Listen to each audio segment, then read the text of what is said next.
आरो यारो के लिए हिंदी टेस्ट में आपका स्वागत है।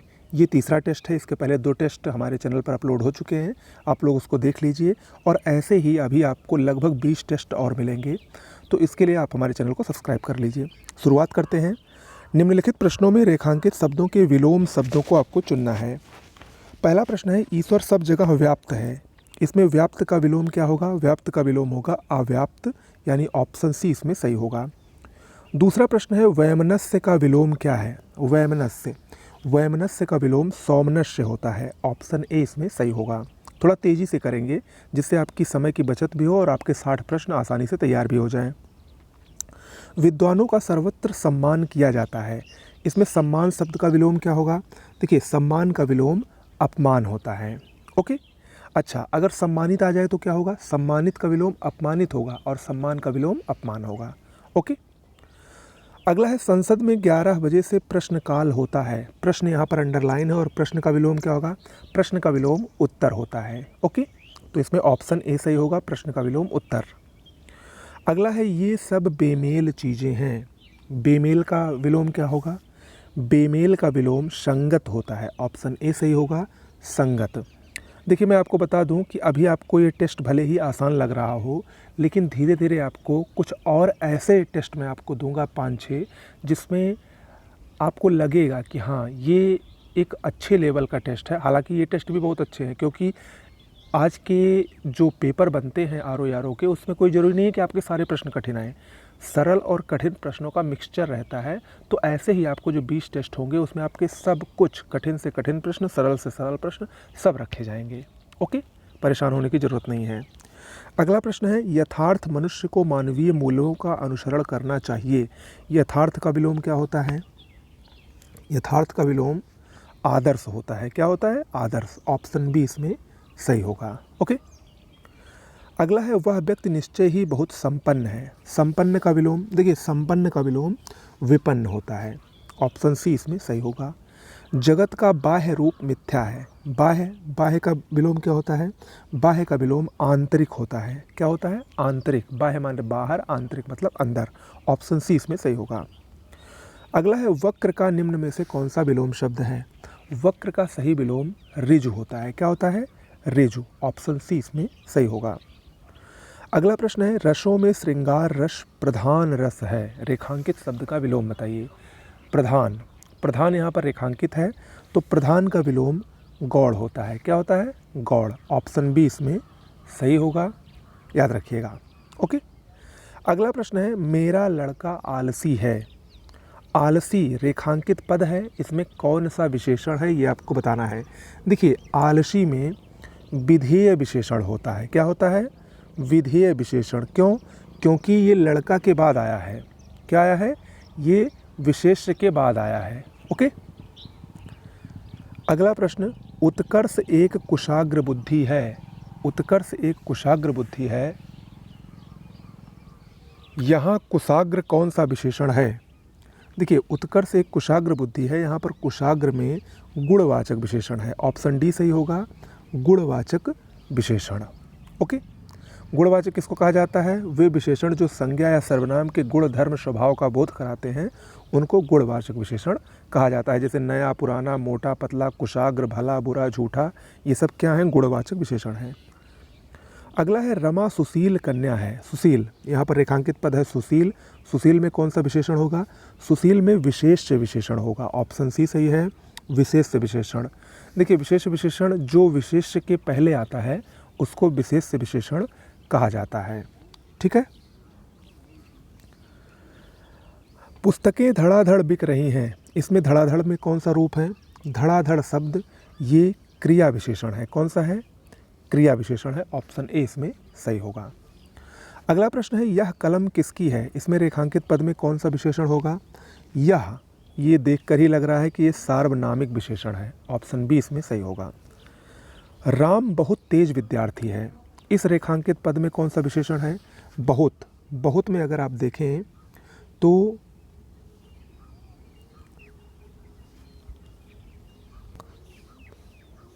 बहुत प्राविशेषण है। क्या है? ऑप्शन सी प्राविशेषण। देखिए, यहाँ पर जो तेज है वो विशेषण है और तेज विशेषण की विशेषता बहुत बता रहा है, इसीलिए बहुत क्या है, प्राविशेषण है। प्राविशेषण क्या होता है, जो विशेषण की विशेषता बताता है उसको प्राविशेषण कहते हैं। ओके, अगला प्रश्न है, कला का अंतिम और सर्वोच्च ध्येय सौंदर्य है, इस वाक्य में कितने विशेषण हैं? देखिए, इस वाक्य में 3 विशेषण हैं। कौन कौन? पहली बात तो इसमें ऑप्शन डी सही होगा। 3 कौन कौन से हैं? अंतिम, सर्वोच्च और ध्येय, ये 3 इसमें विशेषण हैं। ओके, अगला है, निम्नलिखित में से कौन सा शब्द क्रिया विशेषण है? चारों में से आपको बताना है कि क्रिया विशेषण कौन है। तो इसमें तेज शब्द जो है वो क्रिया विशेषण है। बुद्धिमान और मीठा ये दोनों गुणवाचक विशेषण हैं और पहला ये क्रमवाचक विशेषण है। ओके, अगला प्रश्न है, मीरा ने आधा लीटर दूध पी लिया, इसमें विशेषण क्या है? मीरा ने आधा लीटर दूध पी लिया, इसमें परिमाणवाचक विशेषण है। मात्रा बता रहा है, कितना? आधा लीटर, ये माप की वस्तु है, मात्रा है। विशेषण शब्द जिस संज्ञा या सर्वनाम की विशेषता बतलाते हैं उसे क्या कहते हैं? उसे विशेष्य कहा जाता है। क्या कहा जाता है? विशेष्य या संज्ञा कहा जाता है। ओके, तो इसमें ऑप्शन बी बिल्कुल सही होगा। ठीक है, चलिए आगे बढ़ते हैं। सुई का तत्सम रूप क्या होता है? सुई, देखिए सुई का जो तत्सम होता है वो होता है सूची या सूचिका, दोनों में से कोई भी आएगा, सही होगा। यहाँ की ऑप्शन में यहाँ सूची लिखा है तो ऑप्शन सी सही होगा। हस्त का तद्भव क्या है? हस्त माने हाथी होता है, सॉरी, हस्त का यहाँ पर तद्भव हाथ होता है, याद रखिएगा, ये कन्फ्यूजन वाला है, हाथी नहीं, हाथ। हस्त तद्भव है किसका? हाथ का, सॉरी, हस्त तत्सम है हाथ का। अगला प्रश्न है, तत्सम से तद्भव बने सही शब्द युग्म को खोजिए। देखिए, इसमें अगर आप देखें तो ऑप्शन ए यही सही है, क्योंकि घट का जो तद्भव होता है वो घड़ा होता है, शेष सभी यहाँ पर गलत हैं। ओके, अगला प्रश्न है, निम्नलिखित में से तद्भव शब्द कौन सा है? चाम, धर्म, पर्ण, विष्णु। देखिए चाम, चाम ये तद्भव शब्द है, इसका तत्सम चर्म होता है। ठीक है, चाम का तत्सम चर्म होता है, यानी ऑप्शन ए सही है, यही तद्भव है। अगला प्रश्न है, निम्नलिखित शब्दों में से तद्भव शब्द कौन सा है? विहग, खग, पक्षी, पंछी। अगर इसमें देखें तो ऑप्शन डी जो है, ये पंछी जो है, पंछी, ये तद्भव शब्द है, इसका तत्सम पक्षी होता है। अगला प्रश्न है, ससुर शब्द का तत्सम रूप क्या होगा? ससुर का सही तत्सम श्वशुर होगा, ऑप्शन सी सही होगा, श्वशुर। पलंग का तत्सम क्या होता है? पलंग का तत्सम पर्यंक होता है, ऑप्शन डी इसमें सही होगा। ओठ किस श्रेणी का शब्द है? देखिए ओठ तद्भव शब्द है, क्या है? तद्भव, इसका तत्सम होता है ओष्ठ। क्या होता है? ओष्ठ। अगला प्रश्न है, इनमें से तत्सम शब्द का चयन कीजिए। 4 दिए गए हैं, इसमें आपको बताना है तत्सम कौन सा है। देखिए दिन, दिन एक तत्सम शब्द है, ऑप्शन बी इसमें सही होगा, दिन तत्सम शब्द है। ओके, और सभी क्या हैं? तद्भव हैं। कान, इसका तत्सम कर्ण होता है। जमुना का तत्सम यमुना होता है। ओके, ईख, इस तद्भव शब्द का तत्सम शब्द क्या होगा? ईख एक तद्भव शब्द है, इसका तत्सम इक्षु होता है, ऑप्शन सी इसमें सही होगा। आगे बढ़ते हैं वाक्यांश के लिए एक शब्द में। उत्तराधिकार में प्राप्त संपत्ति, इसके लिए एक शब्द मोस्ट इंपॉर्टेंट है रिक्त, ऑप्शन ए सही होगा, रिक्त। जिसका जन्म कन्या के गर्भ से हुआ हो, इसके लिए एक शब्द क्या होगा? कानीन, ऑप्शन बी सही है, कानीन। थोड़ा नपा तुला भोजन करने वाला, इसके लिए एक शब्द क्या है? थोड़ा नपा तुला भोजन करने वाला, इसके लिए एक शब्द होगा मिताहारी, ऑप्शन सी सही है, मिताहारी। अच्छा, अगर आ जाए कि नपा तुला खर्च करने वाला तो उसके लिए शब्द होगा मितव्ययी, दोनों में अंतर रखिएगा। कनिष्ठिका और मध्यमा के बीच की उंगली को क्या कहते हैं? अनामिका कहते हैं। क्या कहते हैं? अनामिका, ऑप्शन डी इसमें सही होगा। ज्ञान नेत्र से देखने वाला अंधा व्यक्ति, इसको क्या कहते हैं? इसको ज्ञान चक्षु कहा जाता है, याद रखिएगा, दिव्य चक्षु नहीं, ज्ञान चक्षु। ठीक है, ज्ञान नेत्र से देखने वाला अंधा व्यक्ति ज्ञान चक्षु कहलाता है।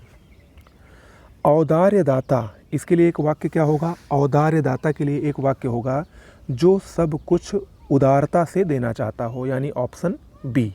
ओके, जो गणना के अयोग्य हो, उसके लिए एक शब्द क्या होगा? नगण्य, ऑप्शन बी सही होगा, नगण्य। जहाँ खाना मुफ्त में मिलता है, इसके लिए एक शब्द होगा सदावर्त। ऑप्शन ए सही है, सदावर्त। जो कठिनाई से समझने योग्य है, अगला प्रश्न है, जो कठिनाई से समझने योग्य है उसके लिए एक शब्द होगा दुर्बोध। ऑप्शन सी है, दुर्बोध। दूसरे के दोष खोजने वाला, इसके लिए एक शब्द क्या होगा? दूसरे के दोष को खोजने वाले को छिद्रान्वेषी कहते हैं। ऑप्शन बी सही होगा, छिद्रान्वेषी। ओके। जबकि अगर आलोचना करने वाला आ जाए तो उसको आलोचक कहा जाता है। अगला प्रश्न है, निम्नलिखित में से कौन सा वाक्य शुद्ध है? अब आपको बताना है कि शुद्ध इसमें कौन सा है। देखिए, दुकानदार ने ताला खोला, ऑप्शन ए ही इसमें शुद्ध है, जबकि दुकानदार ने ताला खुला, खोला, खुलवाया, ये सब गलत है। अगला प्रश्न है, मुझे रेलगाड़ी में यात्रा करना अच्छी लगती है। इसमें आपको बताना है कि किस में त्रुटि है, किस वाक्य में। तो अच्छी लगती है ये नहीं होगा, अच्छा लगता है ये होगा। तो इसमें ऑप्शन सी सही होगा, इसी में त्रुटि है। ओके। विद्यालय में जलपान को उत्तम प्रबंध है, इसमें आपको बताना है। तो इसमें देखिए, विद्यालय में जलपान का उत्तम प्रबंध है, ऐसा होना चाहिए, को नहीं। तो इसमें जलपान को में त्रुटि है, यानी ऑप्शन बी में इसमें त्रुटि है। अगला है, श्री कृष्ण के अनेकों नाम हैं, इसका शुद्ध रूप क्या होगा? श्री कृष्ण के अनेकों नाम है, ये कई बार आ भी चुका है। इसका शुद्ध होगा श्री कृष्ण के अनेक नाम हैं। ऑप्शन सी इसमें सही होगा। ओके। अगला प्रश्न है, निम्नलिखित में से कौन सा वाक्य शुद्ध है? देखिए और बताइए। अगर इसमें देखें तो इसमें सही होगा तुम सुंदरतम हो। ऑप्शन बी सही होगा। तुम सबसे सुंदरतम हो, ये तो गलत है क्योंकि सबसे आएगा ही नहीं। एक फूल की माला लाओ, गलत है। मैं तो अवश्य ही जाऊंगा, ये भी गलत है। ओके। चलिए आगे बताना है आपको, इन शब्दों में से कौन सा शब्द शुद्ध है। अधिशासी शुद्ध कैसे लिखा जाता है? जो ऑप्शन ए लिखा गया है यही शुद्ध है, शेष सभी गलत हैं। अगला शब्द है, शुद्ध वर्तनी वाला शब्द आपको बताना है, मानवीकरण कैसे लिखा जाता है। ये भी ऑप्शन सी सही है, मानवीकरण बहुत ही आसान है। अगला है, उच्च श्रृंखल कैसे लिखा जाता है, शुद्ध वर्तनी, इसकी बताइए। ये मोस्ट इंपॉर्टेंट है, कई बार पूछा जा चुका है और ये कंफ्यूज कर सकता है। तो इसमें ऑप्शन डी जो है ये ही सही लिखा है और सभी गलत लिखे हैं। ऐसे लिखा जाएगा, उच्च श्रृंखल। आपको बताना है इनमें से शुद्ध वर्तनी वाला शब्द कौन सा है। सदृश्य कैसे लिखा जाता है?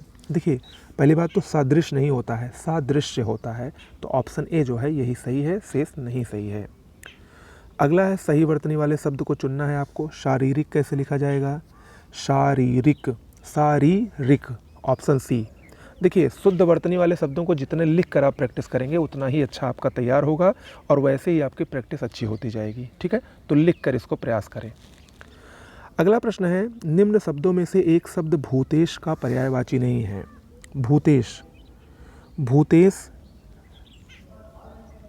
ये शंकर का पर्यायवाची होता है। ठीक है, भूतेश का पर्यायवाची इसमें शशधर नहीं है। ऑप्शन डी, शशधर ये चंद्रमा का पर्यायवाची होता है। तो इसमें ऑप्शन डी सही होगा। शेष, गंगाधर, ललाटाक्ष और त्रिलोचन ये भूतेश यानी शंकर के पर्यायवाची हैं। अगला है, निम्न में से एक शब्द अमृत फल का पर्यायवाची नहीं है। अमृत फल, अमृत फल ये आम को कहा जाता है। ठीक है, अमृत फल आम को कहा जाता है, जबकि ये जो अम्बु है इसमें ऑप्शन सी अम्बु, ये अमृत फल का नहीं बल्कि जल का पर्यायवाची है। तो इसमें ऑप्शन सी सही होगा। अतिसौरभ, सहकार, रसाल ये सब क्या हैं? ये आम के पर्यायवाची हैं।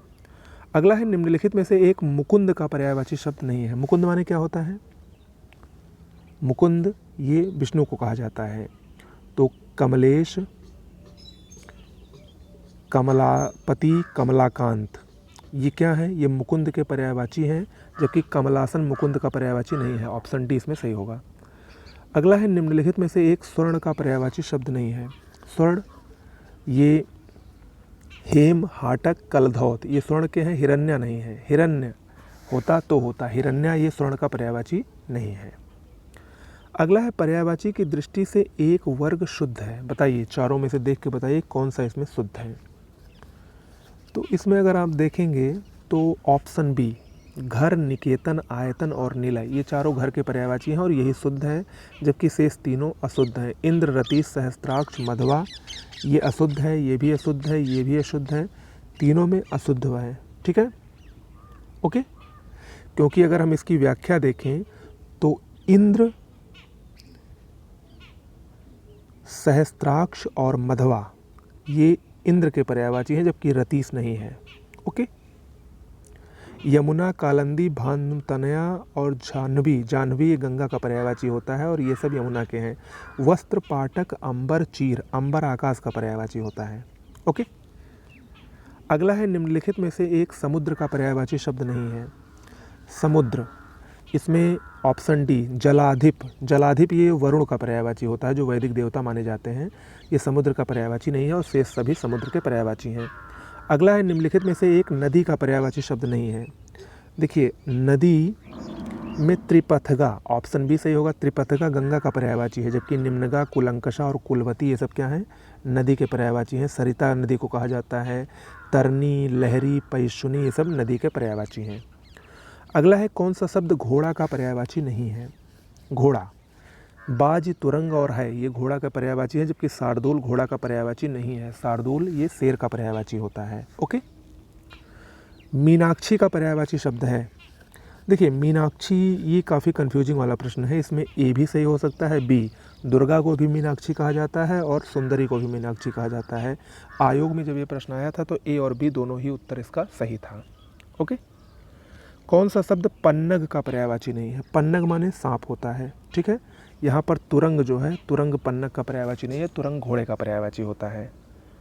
तो आज के लिए इतना ही। कितना आपका सही हुआ कमेंट बॉक्स में लिख के बताइए। नमस्कार।